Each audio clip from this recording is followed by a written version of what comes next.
Hello students, welcome to Edupedia World.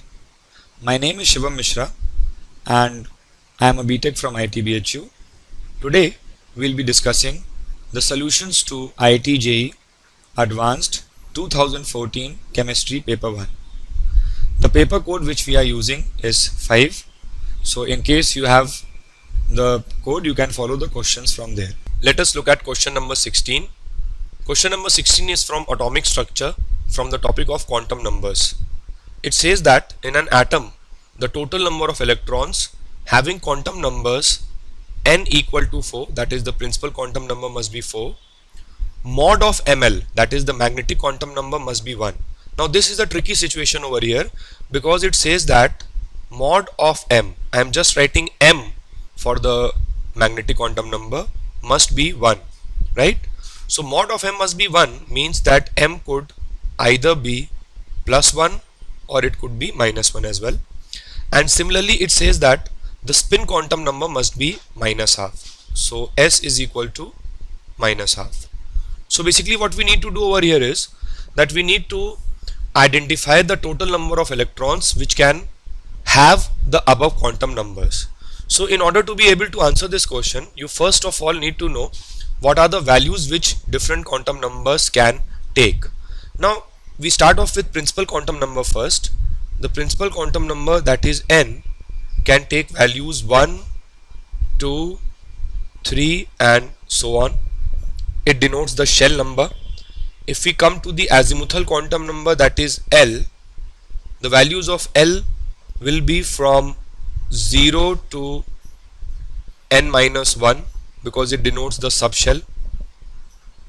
If we come to M, the magnetic quantum number, it denotes the orbital and it can take values from minus L to plus L. And finally if we come to the spin quantum number, that is S, it can take values minus 1 by 2 or plus 1 by 2. This I hope you all must be familiar with from your previous studies. Okay. So for n equal to 4, the total number of subshells which we are going to get will be, for n is equal to 4, the values of L will be 0 to n minus 1, that is 0, 1, 2 and 3. Okay. So for n equal to 4 we will have the 4s subshell. 4s subshell will only have one orbital. Okay. Then we will have the 4p subshell. 4p subshell will have 3 orbitals. Why? Because the value of L is 1. So m will be minus 1, 0 and plus 1. So there will be 3 values of m and we will have 3 orbitals. Then we will have the 4d subshell.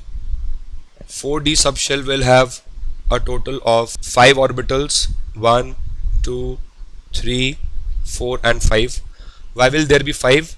Because for d, L is equal to 2 and therefore m will take values from minus 2 to plus 2 including 0. Okay.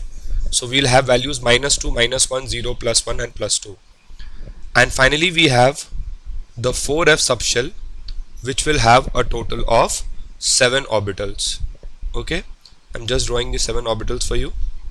So 4f subshell will have 1, 2, 3, 4, 5, 6 and 7 orbitals. Fine. If I just mark down the values of m for these orbitals, the m value will be from minus L to plus L including 0. Okay. So over here the value of m will be equal to 0. Over here the value of m will be minus 1, 0 and plus 1.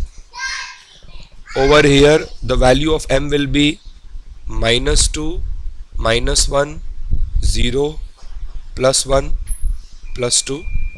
And over here the value of m would be minus 3, minus 2, minus 1, 0, plus 1, plus 2 and plus 3. Why is this so? Because the value of m varies from minus L to plus L including 0. Okay. So see, now all these orbitals have n equal to 4 and we have to select the value of m where m has plus 1 or minus 1. So clearly the orbitals which can have the value of m as minus 1 or plus 1 would be this orbital and this orbital, that is 2 orbitals in 4p. Similarly 2 orbitals in 4d, and finally 2 orbitals in 4f, right? So I'm getting 6 orbitals in the fourth shell, which can have the value of m as either +1 or -1, and each of these orbitals can have one electron of s value -12, because each orbital has 2 electrons, right? For one s is -12 and for the other one s is +12. So in each of these orbitals I will get one electron of s -12. So 2 here, similarly 2 here, and 2 in this one. So that means a total of 6 electrons. So my answer for this question would be 6. Thank you.